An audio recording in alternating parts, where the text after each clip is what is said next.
మన నగరాలు పట్టణాలు ప్రగతి బాట పట్టాలంటే బీజేపీని గెలిపించండి. కేంద్ర ప్రభుత్వ సహకారంతో మున్సిపాలిటీలు, కార్పొరేషన్ల సమగ్రాభివృద్ధి. ఇది తెలంగాణ ప్రజలకు మోదీ గ్యారంటీ. కమలం గుర్తుకే మన ఓటు. సేవ్ తెలంగాణ.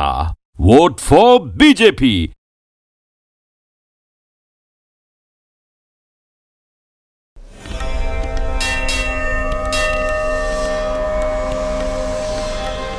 నమస్తే. దేవతలకు చేసే పవిత్ర అలంకార వస్త్రమాలలలో గజ్జె వస్త్రము ఒకటి. దూదితో చేసినటువంటి వస్త్రాలతో దేవతలను అలంకరిస్తారు. ప్రత్యేకంగా ఈ సాంప్రదాయం దక్షిణాది రాష్ట్రాలలో కనిపిస్తోంది. ప్రస్తుతం పశ్చిమ గోదావరి జిల్లాలోని వాసవి కన్యకా పరమేశ్వరి అమ్మవారి ఉత్సవాలు ఘనంగా జరుగుతున్నాయి. 8 రోజుల పాటు జరిగే ఉత్సవాలలో భాగంగా వాసవి మాతను గజ్జె వస్త్రంతో అలంకరించారు.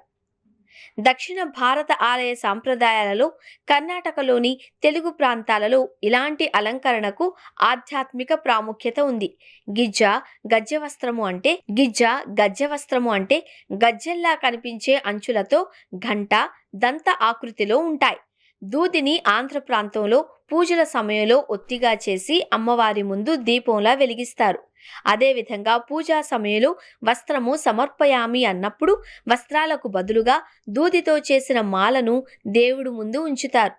పూజల్లో శుద్ధత, సాత్వికతకు చిహ్నంగా దూదిని వాడతారు. వేడుకల సమయంలో విగ్రహానికి ఇలాంటి అలంకరణ సౌకర్యంగా ఉండడంతో పాటు దీర్ఘకాలం మన్నుతుంది.